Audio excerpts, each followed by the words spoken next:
वजीर दाखिला का ये इसरार है कि नहीं रहे परवेज इलाही वजीर आला, तो डी नोटिफाई क्यों नहीं किया गया, रोका क्यों गया उनको? और सुना था कि कल रात को एक इजलास जारी था पाकिस्तान मुस्लिम लीग नून के रहनुमाओं का, पार्लिमानी पार्टी का इजलास हुआ। भट्टी साहब, क्या मामला क्या चल रहा है, क्यों रोका जा रहा है? अब वजीर दाखिला इसरार तो कर रहे हैं, फिर डी नोटिफाई भी कर दे। बिस्मिल्लाहिर्रहमानिर्रहीम। अकबर, अगर वो आईनी माहरीन के मुताबिक गवर्नर पंजाब हुकूमत के दबाव में, प्रेशर में आके डी नोटिफाई कर देते वजीर आला पंजाब, जिसे 22 करोड़ आवाम ने मुंतखब किया है, आईनी माहरीन के बाद मुताबिक उन पर सख्त कानूनी कार्रवाई हो सकती थी। और मुस्लिम लीग नून के तमाम आईनी माहरीन ने कहा कि आप ये क्या डी नोटिफाई करने लगे हैं, वजीर दाखिला का बयान हकायक के बरक्स है, ये मावरा आइन होगा। एक तरफ तो आप स्पीकर पंजाब असम्बली सब्तैन खां को लिख रहे हैं कि एतमाद का वोट ले, तो वो रूलिंग दे चुके हैं, उन्होंने इजलास नहीं बुलाया। वो कह रहे हैं पहले से इजलास जारी है तो नया इजलास होगा नहीं, तो आप वजीर आला के खिलाफ कार्रवाई किस कानून के मुताबिक करेंगे?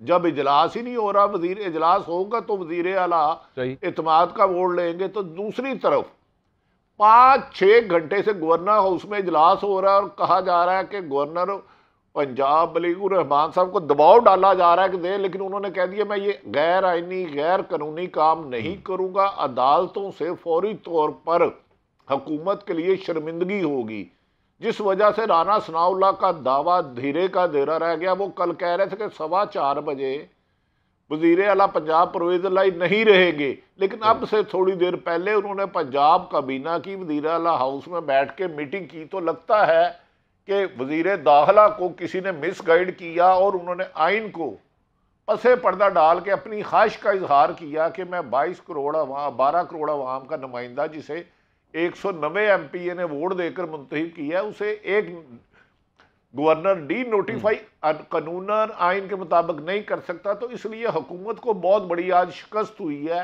जो उनके दावे थे 21 तारीख को के परवेज इलाही नहीं रहेंगे, तो लिहाजा कानूनी मुश्किलात की वजह से वो ऐसा नहीं कर सके।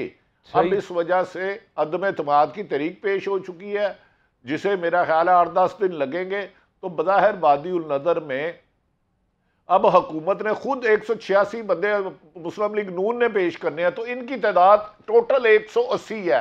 तो लगता है अदम एतमाद भी नाकाम हो जाएगी और शायद हुकूमत का ये कुछ नादान दोस्तों का मशवरा उनके लिए शर्मिंदगी का बायस बना है। ये भट्टी साहब, नाम तो वाकई सामने आ रहे थे कि अगला चीफ मिनिस्टर कौन होगा, जस्ट इन केस अगर ऐसी सूरत हाल कोई बनी तो कि वजीर आला परवेज इलाही ना रहे तो। लेकिन हमजा शहबाज एक दफा फिर सर, मतलब वो आप कल बात हो रही थी कि पार्टी के अंदर भी उनसे नाराजी है और उनकी अपनी खानदान के अंदर भी नाराजी है, और फिर अगला जो कैंडिडेट है वो हमजा शहबाज डिफेंस का कैंडिडेट है मलक अहमद खान साहब। जी जी, बहुत शिद्दत से उन्हें बहुत तेज चीफ मिनिस्ट्री आई है। लेकिन हमजा शहबाज साहब की ख्याल है कि ये हक उनका है, उन्होंने अपोजिशन लीडर रहा है। लेकिन असल बात यह है कि आईनी माहरीन 90% कहते हैं कि गवर्नर पंजाब डी नोटिफाई कर ही नहीं सकते, क्योंकि उन्होंने स्पीकर को इजलास बुलाने का कहा था। अब ताहिर सिद्धू साहब, जितना मैं सुन सका हूं, शायद उन्होंने ये कहा कि आधे पौने घंटे में ये इबहाम भी दूर हो जाएगा, क्योंकि पिछले 5-6 घंटे से गवर्नर में इजलास है। देखना यह है कि अगर ये डी नोटिफाई करते हैं तो फिर तो 18वीं तरमीम में सूबों के पास तो इख्तियार रहा ही नहीं। कोई भी गवर्नर किसी भी वजह से किसी भी सूबे को, कल को पीपल्स पार्टी के मुराद अली शाह को गवर्नर सिंध कर देते हैं, तो इस तरह मेरा ख्याल है कि टकराव और तसादम की पॉलिसी की तरफ ले जाया जा रहा है। बाकी काजी साहब आज ज्यादा इन टच है, मुझे लग रहा है कि राना सनाउल्लाह साहब की जिद ज्यादा हावी हो रही है इन पे। भट्टी साहब, ये जो नंबर्स गेम की थोड़ी सी बात कर लेते हैं। पीटीआई के एक एमपीए जो हैं वो मुल्क से बाहर हैं, अपने बेटे के इलाज के लिए खातून एमपी हैं। उसके अलावा 2 दोस्त मजारी साहब हैं, चौधरी मसूद हैं, वो वोट नहीं देंगे, और एक और रुकन कह रहे हैं कि वो बाहर है। मतलब ये 4 अगर बन जाते हैं, बीच में से परवेज इलाही साहब को अगर इसमें आप शामिल कर लें, क्योंकि वो कंटेस्ट कर रहे होंगे इलेक्शन, अगर नौबत एतमाद का वोट लेने तक आती है, तो ये तो 185 के करीब नंबर बन रहे हैं। तो नहीं, मसला तो यहाँ पे भी थोड़ा सा हुआ है। टोटल दोनों की 190 सीटें हैं। जी बिल्कुल, 180 उनकी, उनमें से एक खातून एमपीए गालमन बाहिर है और एक और है, 2। अब चौधरी परवेज ने निकालना है तो 187 रह गए अच्छा, रिक्वायरमेंट ये जो कानून ये की। क्या इनका नाम है, दोस्त मजारी और चौधरी मसूद जो हैं, ये सॉरी टू से मतलब ये टर्न कोट लोटा नहीं, कहते हैं, अच्छी वो बात दूसरी है, साइड बदल गए हैं तो मुझे 185 हो गलती जाते लगती हैं। है। लेकिन एक अब नंबर अदम एतमाद में मुस्लिम लीग नून को साबित करने हैं 186 बिल्कुल सही। लोग। जब अदम एतमाद की तहरीक अपोजिशन जमा कराए ना, उसको 186 लोग जमा करने होते हैं। अगर एतमाद का वोट वजीर आला लेते तो फिर 186 नंबर उन्हें पेश करने पड़ने थे। अब ये जो मुस्लिम लीग नून और पीपल्स पार्टी के क्या है 186 नंबर ले सकेंगे, बज़ाहिर उनकी तादाद टोटल 167 है मुस्लिम लीग नून की, 7 पीपल्स पार्टी के हैं, 5 आज़ाद है और 1 कोई राय हक पार्टी का, तो ये बनते हैं टोटल 180।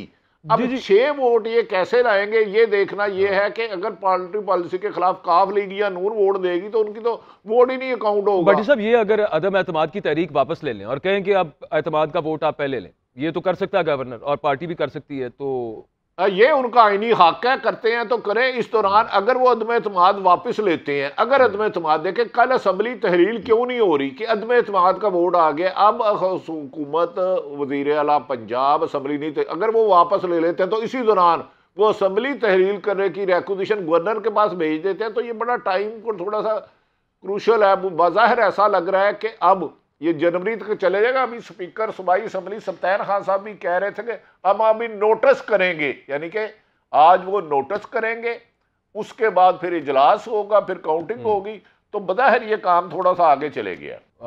ये भट्टी साहब नाम तो वाकई सामने आ रहे थे कि अगला चीफ मिनिस्टर कौन होगा, जस्ट इन केस अगर ऐसी सूरत हाल कोई बनी तो कि वजीर आला परवेज इलाही ना रहे तो। लेकिन हमजा शहबाज एक दफा फिर सर, मतलब वो आप कल बात हो रही थी कि पार्टी के अंदर भी उनसे नाराजी है और उनकी अपनी खानदान के अंदर भी नाराजी है, और फिर अगला जो कैंडिडेट है वो हमजा शहबाज है। डिफेंस का कैंडिडेट है मलक अहमद खान साहब। जी जी, बहुत शिद्दत से उन्हें बहुत तेज चीफ मिनिस्ट्री आई है।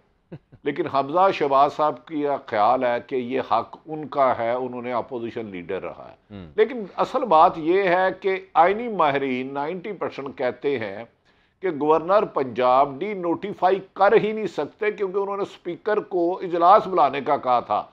अब ताहिर सिद्धू साहब, जितना मैं सुन सका हूँ, शायद उन्होंने ये कहा कि आधे पौने घंटे में ये इबहाम भी दूर हो जाएगा, क्योंकि पिछले 5-6 घंटे से गवर्नर में इजलास है। देखना यह है कि अगर ये डी नोटिफाई करते हैं तो फिर तो 18वीं तरमीम में सूबों के पास तो इख्तियार रहा ही नहीं। कोई भी गवर्नर किसी भी वजह से किसी भी सूबे को, कल को पीपल्स पार्टी के मुराद अली शाह को गवर्नर सिंध कर देते हैं, तो इस तरह मेरा ख्याल है कि टकराव और तसादम की पॉलिसी की तरफ ले जाया जा रहा है। बाकी काजी साहब आज ज़्यादा इन टच है, मुझे लग रहा है कि राना सनाउल्लाह साहब की जिद ज़्यादा हावी हो रही है इन पे।